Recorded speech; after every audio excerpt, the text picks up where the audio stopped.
দেখো এই paper copter মধ্যে কিছু তেল আছে, হ্যাঁ, আর তেলের মধ্যে কিছু ফুড কালার আছে। তুমি পারলে এই তেলের মধ্যে ফুড কালারটাকে খুব ভালোভাবে মিশিয়ে দাও তো দেখি। ওকে। আর মেশানোর সময় খেয়াল করো যে তেলের মধ্যে এই কালারটা আসলে গুলে যাচ্ছে কি যাচ্ছে না, এটা আমাকে একটু বলো। গুলে যাচ্ছে, বাট অনেক কষ্ট হচ্ছে এটাকে হ্যাঁ, গুলাতে। কিন্তু দানা দানা হয়ে যাচ্ছে, তাই না? দানা দানা হয়ে যাচ্ছে, তার মানে পুরোপুরি আসলে তেলের মধ্যে মিশে যাচ্ছে না, ফোটা ফোটা হয়ে যাচ্ছে, ফোটা ফোটা হয়ে যাচ্ছে, ছোট ছোট বিন্দুর মতো ফোটা ফোটা হয়ে যাচ্ছে। হ্যাঁ, বাট তেলে আসলে পুরোপুরি মিশে যাচ্ছে। রেখে দিলে একটু পরে ওরা আবার তেল থেকে সেপারেট হয়ে যাবে বা আলাদা হয়ে যাবে। আমরা এই জিনিসটা দিয়ে একটা এক্সপেরিমেন্ট করব, সেটা হচ্ছে ম্যাজিক রেইন। এই ম্যাজিক রেইন এক্সপেরিমেন্টটা করার জন্য আমাদেরকে তেলের সাথে প্রথমে ফুড কালার খুব ভালো করে গুলে নিতে হবে, খুবই ভালো করে ধরে। তবে সত্যি কথা বলতে তেলের সাথে ফুড কালার কখনোই পুরোপুরি মিশবে না। কেন বলো তো? কারণ এটা ওয়েট ডিফারেন্ট। না, শুধু ওয়েটই ডিফারেন্ট না, ফুড কালার তেলের চেয়ে একটু ভারী, কথা সত্যি। তার পাশাপাশি তেল হচ্ছে একটা নন পোলার সাবস্টেন্স, কিন্তু ফুড কালারটা আবার পোলার। সো এই জন্য এটা তেলে গুলে যায় না, পানিতে গুলে যায়। তার মানে তেলের মধ্যে এখন ও ছোট ছোট কণার মতো করে ভাসমান আছে।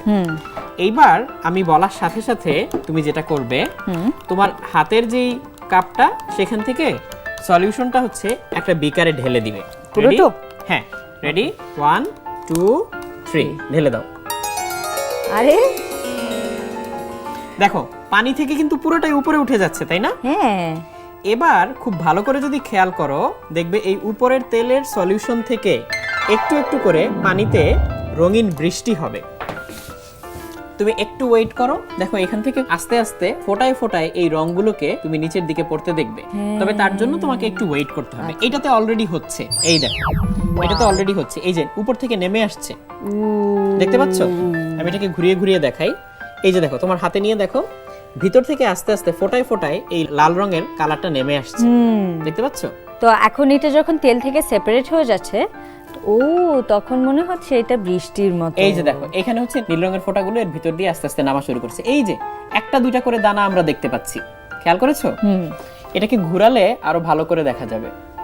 এই যে ছোট্ট ছোট্ট ফোঁটার মতো করে নেমে আসছে, এটাতে সবচেয়ে ভালো করে দেখা যাচ্ছে, তাই না? এটা এত সুন্দর মনে হচ্ছে যে মেঘ থেকে এই ফোঁটাগুলো আস্তে আস্তে নিচের দিকে নেমে আসছে, খুবই আস্তে আস্তে। এখানে অলরেডি অনেকগুলো নেমে গিয়েছে, এই বেগুনিটার ভিতরে সবচেয়ে বেশি নেমে গিয়েছে, তাই পানিটা প্রায় অন্ধকার হয়ে গিয়েছে। আর এটাতে হচ্ছে একটু একটু করে নেমে আসছে, তাই সুন্দর করে দেখা যাচ্ছে, অল্প করে খুব আস্তে আস্তে নেমে আসছে। দেখো একটা ড্রপ কেমনে করে পানির মধ্যে মিশছে, কি সুন্দর করে, খুব আস্তে আস্তে নেমে আসছে। ওয়াও। আর আরেকটা জিনিস খেয়াল করবে, নিচে কিছু বুদবুদ আছে। এই যে দেখো, নিচ থেকে মাঝে মধ্যে বুদবুদ গুলো উপরে উঠে আসে। আমাদের এই নীল রঙের যেই গ্লাসটা, এটাতে সবচেয়ে ভালোভাবে দেখা যাচ্ছে এবং একটা স্কাল্পচারের মতো মনে হচ্ছে, একটা ভাস্কর্যের মতো মনে হচ্ছে, তাই না? খুবই সুন্দর জিনিসটা, ওয়াও। ছোট ছোট ফোঁটাগুলো নেমে আসে।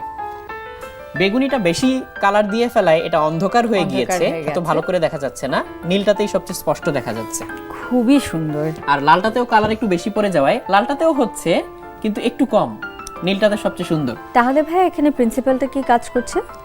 হ্যাঁ, আমি এটা এখনই ব্যাখ্যা করব। তার আগে দেখো, একটা ফুলের মতো মনে হচ্ছে এখন, পুরোপুরি মাঝখানের এই অংশটাতে মনে হচ্ছে ছোট ছোট ফোঁটা মিলে একটা ফুলের মতো তৈরি হচ্ছে। ওয়াও। এবারে আমরা জিনিসটা ব্যাখ্যা করি যে কেন এমন ঘটে। আমরা প্রথমে তেলের মধ্যে যখন গোলার চেষ্টা করেছিলাম, এখন দেখো এখনো তেলের মধ্যে ফুড কালার গুলো আলাদা আলাদা হয়ে আছে, কারণ তেলের মধ্যে ফুড কালারটা কখনো পুরোপুরি মিশে যায় না, একটা পোলার একটা নন পোলার। কিন্তু যখন পানির উপরে তেলটা ভাসে, তেল যেহেতু পানির চেয়ে হালকা, তাই তেল তার ভিতরে থাকা ফুড কালার গুলোকে নিয়ে উপরেই একটা লেয়ার তৈরি করে।